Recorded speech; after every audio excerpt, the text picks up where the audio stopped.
Halo adik-adik semuanya, apa kabar? Kak Ucok berharap kabar adik-adik tetap dalam keadaan sehat, penuh sukacita, begitu juga dengan kabar Kak Ucok dan kakak-kakak sekolah minggu lainnya.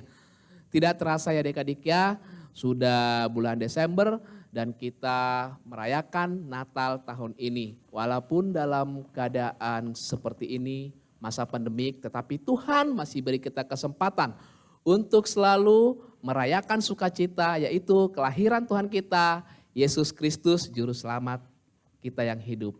Oke adik-adik, untuk merayakan Natal kita hari ini, kita menyanyikan lagu Dengar Dia Panggil Nama Saya. Ayo adik-adik kita bangkit berdiri, kita bisa bertepuk tangan dengan gembira kita nyanyikan lagu ini. 2, 3, ayo musik.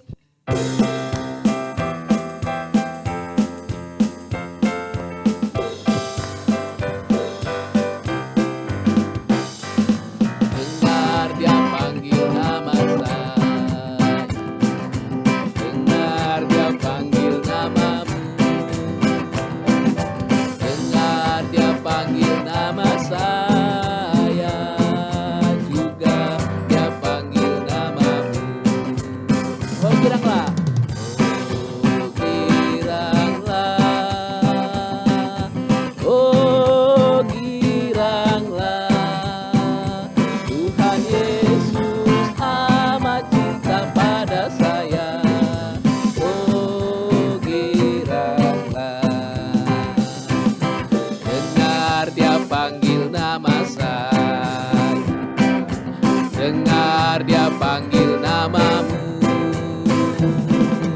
dengar Dia panggil nama saya, juga Dia panggil namamu. Oh giranglah, oh giranglah, Tuhan Yesus amat cinta pada saya. Sekali lagi, oh giranglah, oh giranglah, oh giranglah, Tuhan Yesus amat cinta pada saya, oh giranglah. Ya adik-adik, kita bersatu dalam doa. Kita lipat tangan, tutup mata, kita nundukkan kepala kita. Kita bersatu dalam doa. Bapa yang baik, Bapa yang kami sapa di dalam nama Tuhan Yesus Kristus. Terima kasih Tuhan untuk hari yang indah ini. Engkau beri kami kesempatan kembali Tuhan untuk merayakan hari kelahiran-Mu yaitu hari Natal. Biarlah sukacita Natal ini Tuhan dapat kami rasakan dan dapat kami bagi orang-orang di luar sana juga ya Bapa. Sertai setiap kami Tuhan, berikan kami berkat-Mu juga ya Tuhan. Dan ajari kami juga untuk membagi berkat-Mu itu kepada orang di sekitar sana Tuhan. Mari Bapa, ampuni juga setiap dosa-dosa kami Tuhan. Agar kiranya kami layak memuji mempermuliakan Engkau. Agar kiranya kami juga layak dekat dengan Engkau. Mari Bapa, sertai ibadah Natal kami ini dari awal, pertengahan hingga akhirnya. Dan saat mendengarkan firman-Mu juga, biarlah kiranya kuasa Roh-Mu yang hadir dengan kami Tuhan, agar kiranya kami mengerti apa maksud dari firman-Mu, dan dapat kami lakukan dalam kehidupan kami hari lepas hari. Terima kasih Tuhan untuk semuanya ini. Di dalam nama Yesus Kristus, Tuhan dan Juru Selamat kami yang hidup, kami berdoa dan bersyukur. Terima kasih Tuhan Yesus, amin. Halo Kak Ucok. Hai Kak Kristina, apa kabar? Baik. Ya. Ada apa ya pagi-pagi? Hebat kita ya. bersukacita ya. Bersukacita senantiasa Kak Kristina. Mari kita memuji Tuhan. Betul, dengan sukacita kita naikkan pujian ding dong ding. Lonceng berbunyi. Iya, ayo adik-adik kita bertepuk tangan kembali, kita nyanyikan ding dong ding. Ayo Kak Tinde dan teman-teman. Boleh sambil bertepuk tangan ya Kak Ucok? Ya betul. Ding dong ding, lonceng berbunyi. Soraklah, soraklah, Yesus telah lahir. Hey, ding dong ding, lonceng berbunyi. Soraklah, soraklah, Yesus telah lahir. Lonceng berbunyi.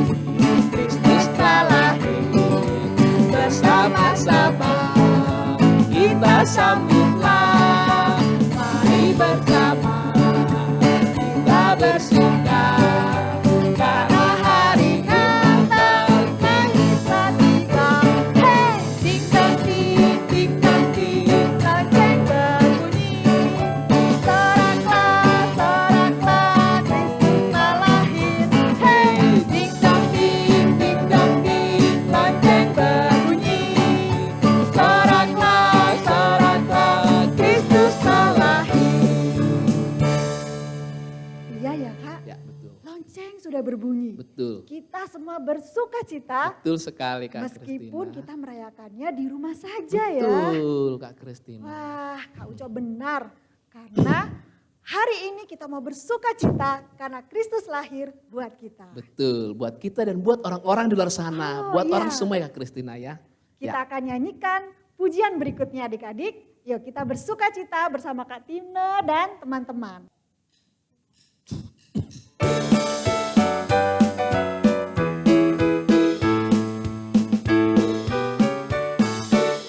Selamat datang Yesus Tuhanku, yang turun dari surga ya rumahmu. Selamat datangmu di dalam dunia, Tuhan jadi sama dengan manusia. Salam salam, bangunlah gembala, lihat kang besar, dengar berita surga dan bergema. Sungguh malam ini Tuhan Yesus datanglah, jadi kanak-kanak dalam palungannya. Salam salam. Halo Kak Ucok, halo Kak Kris. Hai, Kak Teo. Apa kabar, lagi pada kumpul, lagi ada apa nih Kak? Loh, Kak Tio nggak tahu? Nggak Dia tahu nggak Kak. tahu Kak Uco. Ini kan bulan Desember Kak Teo, jadi Uh-huh. seperti biasanya kita merayakan hari Natal Kak Teo. Natal. Betul Saya pikir sekali. tidak ada Natal tahun ini. Ada Nggak ada dong. Saya pikir cuma Januari, Februari, udah sisanya Corona di tahun 2020 ini Kak. Meskipun corona, meskipun pandemi, Betul. kita harus merayakan Natal. Iya, jadi nggak ada penghalang Kak. Benar juga sih ya, kita harus Iya. Natal biar berasa kayak orang benar gitu. Bukan biar orang kayak benar orang lagi. Kristen banget gitu ya. Bukan Iya, hanya betul. itu, karena Yesus sudah lahir buat kita semua, Betul. apapun keadaannya. Betul Kak Kristina. Boleh tuh Kak, kalau begitu kita rayakan Natal sama-sama aja deh Kak, saya gabung. Yuk, Ya ayo. gitu dong, Boleh, Kak. semangat jadinya kalau ada Kak Teo Kristina Iya, ya. Siap. kita akan memuji Tuhan. Hai, mari berhimpun bersama-sama ya. Ya, yuk.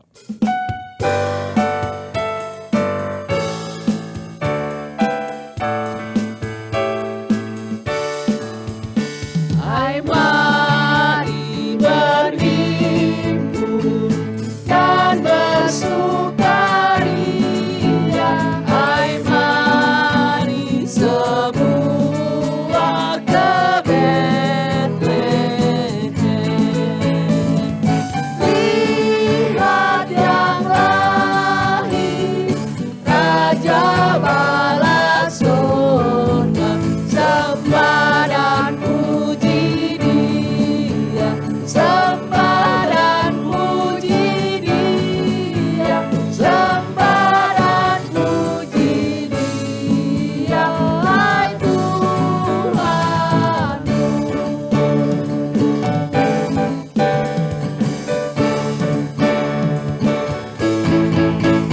terang ya ilahi, Allah yang sejati, Kau turun menjadi manusia.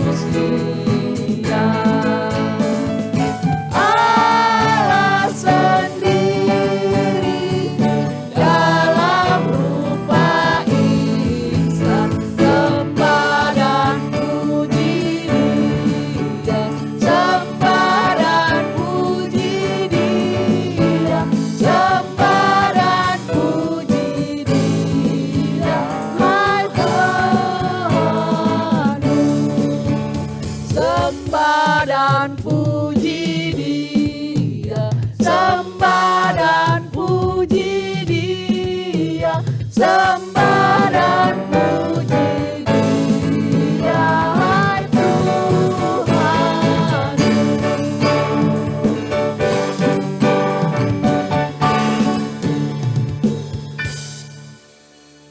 Selamat pagi adik-adik, selamat hari Minggu, selamat tahun baru ya kakak ucapin ya. Kita udah ada di hari ketiga di tahun 2021 ini. Sekarang kita mau mendengarkan cerita, kakak ajak adik-adik berdoa dulu ya. Mari kita berdoa. Tuhan Bapa dalam kerajaan surga, Bapa yang baik, Bapa yang kami kenal, kami sembah di dalam nama Tuhan Yesus. Terima kasih Tuhan buat pemeliharaan Tuhan di tahun yang sudah kami lewati. Tuhan sudah memimpin setiap langkah hidup kami. Dan pada saat ini Tuhan, ketika kami memasuki tahun yang baru ini, kami yakin, kami percaya Tuhan akan terus memimpin dan memelihara hidup kami. Tuhan, pada saat ini kami datang ke hadapan Tuhan, kami mohon Roh Kudus membimbing kami Tuhan, kami mau mendengarkan firman Tuhan.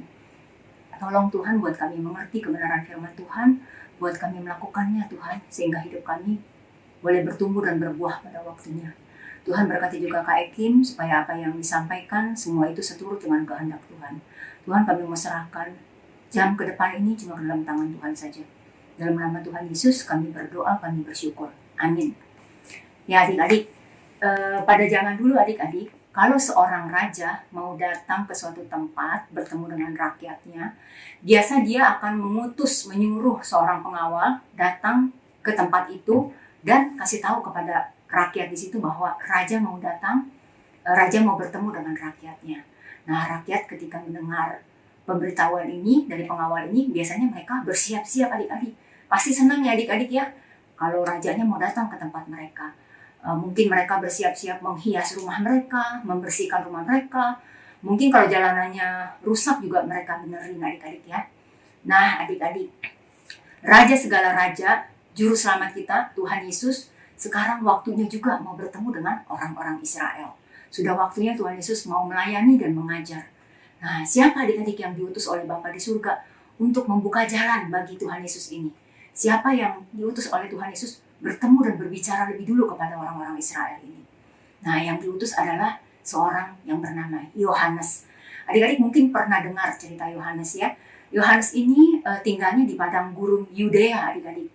Dia memakai baju dari bulu onta, pakai ikat pinggangnya dari kulit, lalu makanannya itu belalang dan madu hutan. Ya, dia tinggalnya di padang gurun. Nah, adik-adik, Yohanes ini diutus oleh Bapa di surga untuk berbicara kepada orang-orang Israel, kasih tahu ke orang-orang Israel bahwa Juru Selamat mau datang. Nah, ketika waktunya tiba, Yohanes ini kemudian datang kepada orang-orang Israel dan berseru adik-adik. Dia berseru mengatakan, bertobatlah, kerajaan surga sudah dekat. Bertobatlah, taatilah Allah. Bertobatlah, Juru Selamat sudah datang. Nah adik-adik, kenapa ya adik-adik ya? Yohanes kok kasih tahu ke orang Israel suruh bertobat sebelum ketemu Tuhan Yesus adik-adik. Nah adik-adik, kita tahu Tuhan Yesus itu datang sebagai Juru Selamat. Dia menyelamatkan umat manusia dari belenggu dosa. Nah Tuhan Yesus datang untuk mengampuni dan menebus dosa-dosa manusia. Karena itu adik-adik, sebelum orang-orang Israel ini bertemu dengan Juru Selamat, bertemu dengan Mesias, mereka harus bertobat dulu atas semua dosa-dosa mereka.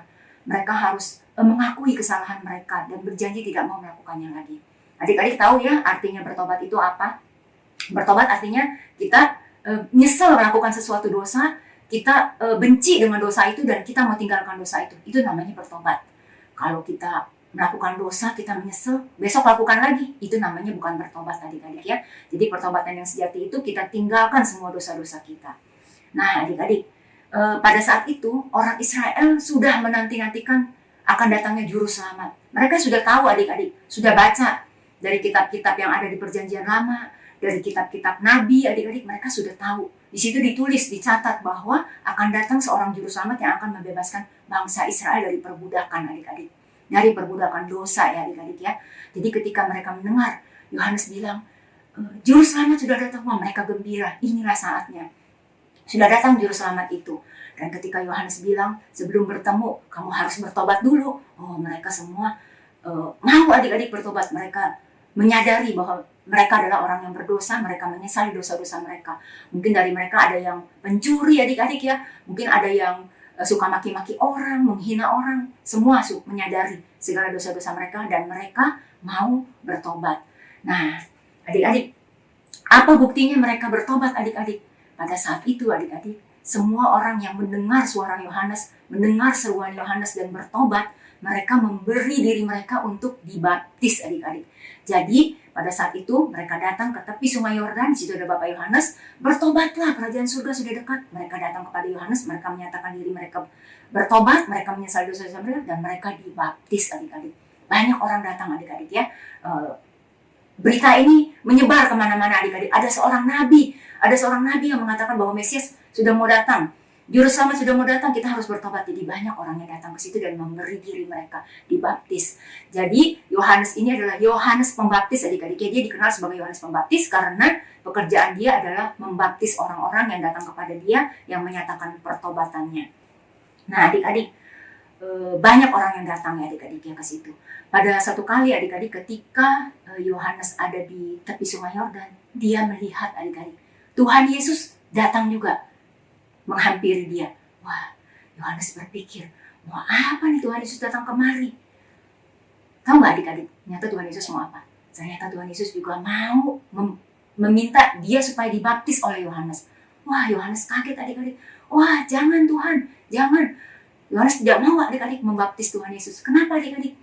Karena buat Yohanes tahu ini adalah Mesias, ini adalah Juru Selamat, ini adalah anak Allah. Nggak mungkin Tuhan Yesus punya dosa. Tuhan Yesus mau bertobat dari apa? Dosa aja nggak ada. Tidak Tuhan, saya tidak mau membaptis engkau. Seharusnya saya yang berdosa, saya yang dibaptis oleh Tuhan. Bukan Tuhan yang dibaptis oleh saya. Saya tidak layak Tuhan. Jangankan membaptis engkau, kata Yohanes adik-adik. Yohanes bilang, saya membuka sandal Tuhan Yesus pun saya tidak layak. Saya nggak pantas. Karena Tuhan begitu mulia, Tuhan begitu agung, Tuhan begitu suci. Tetapi Tuhan Yesus tetap minta dibaptis adik-adik. Tuhan Yesus bilang kepada Yohanes, ini adalah keinginan Bapa di surga. Tuhan Yesus harus dibaptis oleh Yohanes adik-adik. Nah adik-adik, kenapa juga ya selain kehendak Bapa, kenapa Tuhan Yesus harus dibaptis? Dia tidak punya dosa adik-adik. Baptisan Yohanes pada saat itu adalah baptisan pertobatan manusia dari semua dosa-dosa dia. Kenapa Tuhan Yesus harus dibaptis? Dia nggak punya dosa, dia suci adik-adik, dia kudus, dia dari surga, tidak ada dosa sedikit pun pada diri Tuhan Yesus. Tetapi Tuhan Yesus mau dibaptis. Kenapa adik-adik? Karena Tuhan Yesus mau menyamakan dirinya, merendahkan dirinya. Dia yang adalah Allah yang begitu mulia, datang dan menyamakan dirinya seperti manusia yang berdosa. Tuhan Yesus mau menyatakan bahwa dialah yang menanggung semua dosa-dosa manusia. Karena itu Tuhan Yesus juga mau memberi diri dia dibaptis supaya dia sama seperti manusia.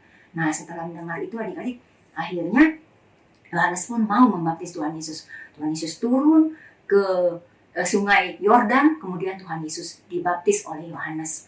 Nah adik-adik, pada saat Tuhan Yesus dibaptis, tiba-tiba langit terbuka adik-adik. Dan ketika langit terbuka, turunlah Roh Kudus seperti burung merpati ke atas Tuhan Yesus. Dan ada suara dari surga berkata, inilah anakku yang kukasihi, kepadanya lah aku berkenan. Adik-adik, itu adalah suara Tuhan, suara Allah Bapa dari surga yang menyatakan, yang memberitahu bahwa ini yang dibaptis ini benar-benar Mesias, benar-benar juru selamat dunia. Makanya Tuhan berkata dari surga seperti itu. Yohanes menyaksikan itu adik-adik. Nah adik-adik, setelah Tuhan Yesus dibaptis ini, Tuhan Yesus masuk kepada pelayanannya. Dia mengajar, dia menyembuhkan orang sakit, dia memilih 12 murid-muridnya untuk mendampingi dia, untuk juga menjadi penerus dia ketika nanti Tuhan Yesus naik ke surga mengabarkan Injil di dunia ini. Nah adik-adik, dari cerita ini adik-adik ya kita kembali diingatkan betapa Tuhan sangat mengasihi kita. Adik-adik, kita baru saja merayakan Natal ya, kita tahu Tuhan Yesus datang ke dunia ini dalam rupa seorang bayi adik-adik. Dia sama seperti kita, lahir dari mama kita, dia lahir dari Maria. Tapi dia yang adalah Raja segala raja, dia yang punya seluruh dunia dan alam semesta ini, dia lahirnya adik-adik tahu ya, di kandang domba adik-adik. Begitu rendah, begitu kotor. Coba adik-adik, siapa dari kita di sini yang pernah lahir di kandang domba? Rasa kakak tidak ada ya adik-adik. Semua lahirnya di rumah sakit, atau paling enggak juga di rumah mungkin. Tapi Tuhan Yesus lahirnya di kandang domba. Dia tidak lahir di istana. Kandang domba kita tahu adik-adiknya pasti kotor, bau. Tapi Tuhan Yesus mau menjalani itu adik-adik. Dan cerita kakak hari ini, Tuhan Yesus juga mau dibaptis. Padahal dia tidak punya dosa sama sekali. Gak ada yang perlu Tuhan Yesus pertobatkan dari kelakuan dia. Karena dia tidak punya dosa, dia suci, dia kudus. Tapi dia mau, dia menanggung dosa manusia dan dia mau dibaptis oleh Yohanes. Padahal Tuhan Yesus tidak perlu dibaptis, Tuhan Yesus tidak perlu bertobat adik-adik. Tapi Tuhan Yesus mau jalani itu. Dan adik-adik, puncaknya Tuhan Yesus mati buat kita di atas kayu salib adik-adik.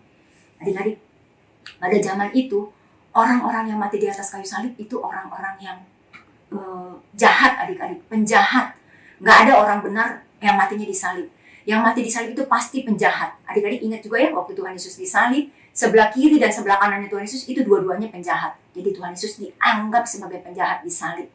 Adik-adik, salib itu adalah lambang kutuk, lambang hina adik-adik, memalukan orang-orang yang mati di atas kayu salib. Dan matinya itu sangat menderita. Adik-adik, orang dibiarkan berdarah sampai darahnya habis sampai dia mati. Itu sangat menyakitkan adik-adik ya. Tapi itu yang Tuhan Yesus lakukan. Dia menanggung semuanya itu adik-adik. Dilahirkan di kandang yang kotor. Dia memberi diri dia dibaptis padahal dia tidak punya dosa. Dan dia mati di atas kayu salib. Semua itu untuk menebus dosa kita. Sehingga kita bisa selamat. Sehingga kita bisa mendapatkan hidup yang kekal. Adik-adik, tanpa Tuhan Yesus kita tidak bisa masuk surga. Tanpa Tuhan Yesus kita semua masuk ke dalam neraka. Cuma Tuhan Yesus satu-satunya jalan keselamatan. Kita yang sudah percaya kepada Tuhan Yesus harus percaya terus adik-adik kepada Tuhan Yesus. Kita harus yakin bahwa satu-satunya juru selamat itu adalah Tuhan Yesus. Di dalam Dia, melalui Dia adik-adik kita bisa masuk ke dalam kerajaan surga.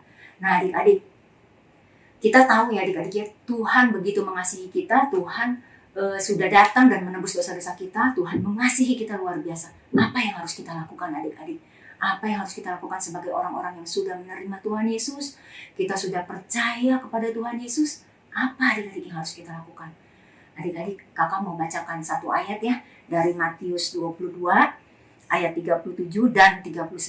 Ini adalah perkataan Tuhan Yesus. Jadi kita tahu apa yang Tuhan Yesus mau kita lakukan sebagai anak-anak Dia, sebagai orang Kristen, sebagai orang yang percaya bahwa Tuhan Yesus adalah juru selamat kita. Nah adik-adik, jawab Yesus kepadanya, kasihilah Tuhan Allahmu dengan segenap hatimu, dan dengan segenap jiwamu, dan dengan segenap akal budimu. Dan hukum yang kedua yang sama dengan itu ialah, kasihilah sesamamu manusia seperti dirimu sendiri. Ini yang Tuhan minta. Ini yang Tuhan Yesus minta kepada kita. Yang pertama-tama adik-adik, kita mengasihi Tuhan dengan sepenuh hati, dengan sungguh-sungguh adik-adik, karena Tuhan lebih dulu mengasihi kita. Dan yang kedua, Tuhan ingin kita mengasihi sesama kita. Siapa adik-adik sesama kita? Sesama kita itu ya mama papa kita sesama kita, keluarga kita, adik-adik kita, kakak kita, teman-teman kita, guru kita, kakak sekolah minggu, itu semua sesama kita. Tapi adik-adik, gelandangan, pengemis, orang miskin, tukang minta-minta, itu juga semua adalah sesama kita. Di mata Tuhan semua sama. Kita juga diminta oleh Tuhan untuk mengasihi mereka adik-adik. Jadi sesama manusia itu semua orang yang ada di dunia ini, baik dia kaya, baik dia miskin, baik dia suku apa, adik-adik bangsa apa, Tuhan mau kita mengasihi mereka semua. Sama seperti Tuhan juga mengasihi mereka. Ya adik-adik, kakak ulangi lagi apa yang Tuhan minta dari kita. Yang pertama, kasihilah Tuhan Allahmu dengan segenap hatimu, dengan segenap jiwamu, dan dengan segenap akal budimu. Dan yang kedua, kasihilah sesamamu manusia seperti dirimu sendiri. Amin. Ya adik-adik, mari kita berdoa. Tuhan Bapa dalam kerajaan surga, Bapa yang baik, kami bersyukur kami sudah mendengarkan firman Tuhan. Kami kembali diingatkan akan pengorbanan Kristus yang lahir mati bagi kami Tuhan. Tuhan, biarlah firman-Mu pada saat ini boleh kembali mengingatkan kami betapa Tuhan mengasihi kami, dan kami mau belajar Tuhan untuk juga mengasihi Engkau dan mengasihi sesama kami seperti yang Tuhan mau kami lakukan. Tolong kami Tuhan supaya kami boleh menjadi pelaku firman yang hidup Tuhan, sehingga hidup kami bertumbuh dan berbuah. Tuhan berkati adik-adik sekolah minggu, Wahid Hasim Tuhan, satu persatu Tuhan dimanapun mereka berada. Dari kelas kecil Tuhan, TK, kelas kecil, kelas besar, larang hati semua Tuhan. Tuhan pelihara mereka, kesehatan mereka, iman percaya mereka terus Tuhan jagai. Dan kiranya Tuhan berkati juga mereka dalam menjalani sekolahnya Tuhan.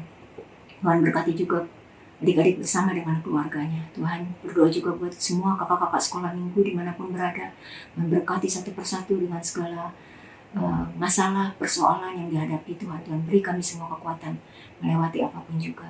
Tuhan, sekali lagi terima kasih Tuhan buat pengorbanan Kristus di atas kayu salib menebus dosa-dosa kami.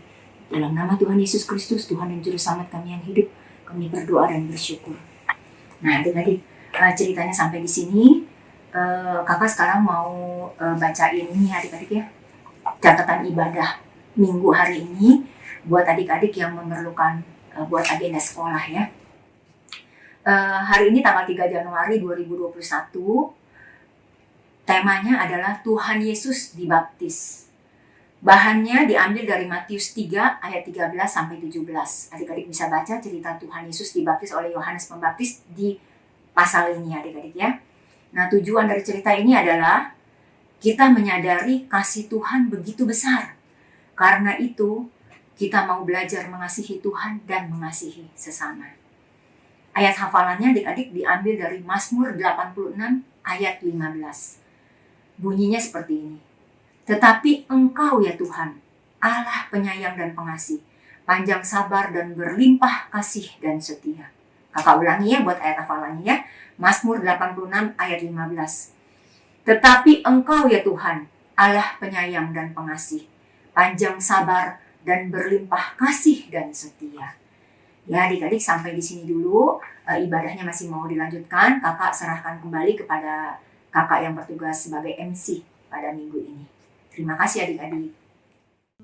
Adik-adik sekalian, saat ini kita akan memberikan persembahan. Adik-adik diharapkan untuk mempersiapkan persembahan adik-adik, taruh di amplop atau nanti berikan kepada orang tua adik-adik masing-masing agar nanti dikumpulkan ketika ibadah kita sudah hadir di gereja semua. Begitu, mari kita sama-sama berikan persembahan kita.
Adik-adik, setelah kita kumpulkan persembahan kita, mari kita satu dalam doa untuk persembahan. Mari kita berdoa. Tuhan Yesus, Bapa kami yang hidup, terima kasih karena kami telah mengumpulkan sedikit dari persembahan kami. Tuhan mau berkati persembahan kami ini agar berguna untuk perluasan pekerjaan-Mu di tengah-tengah dunia ini. Berkatilah kami ya Tuhan, lalu hanya ke dalam tangan-Mu kami berdoa dan mengucap syukur. Amin. Wah, Kak Kris, Kak Theo, tidak terasa ya acara Natal kita kali ini sudah mau berakhir. Tapi Kakak Cok yakin dan percaya sukacita Natal tetap berada di hati kita dan juga di hati adik-adik semuanya. Benar ya Kak ya? Benar Kak Uco dan Kak Theo. Meskipun keadaannya tidak lebih baik dari tahun-tahun sebelumnya, tapi sukacita kita harus tetap ada. Betul, karena Kak Yesus Christina. sudah lahir buat kita semuanya. Iya, betul. Kak. Yuk kita nyanyikan Selamat Hari Natal. Ya.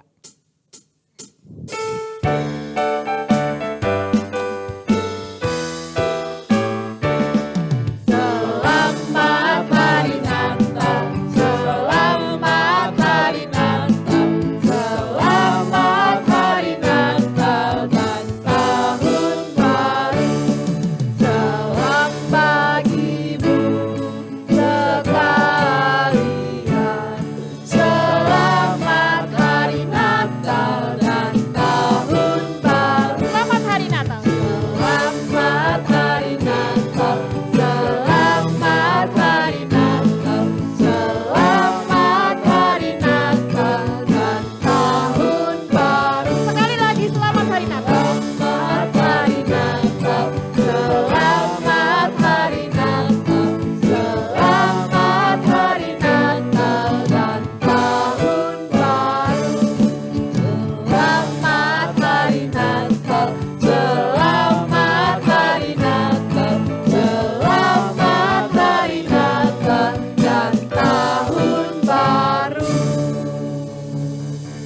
Selamat Hari Natal Natal, adik-adik. Tuhan Yesus memberkati. Selamat tahun baru juga 2021.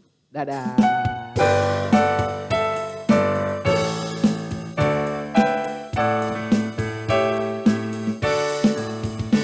Hai mari berhimpun dan bersukaria. Hai mari semua ke Betlehem. Lihat yang lahir, Raja baru.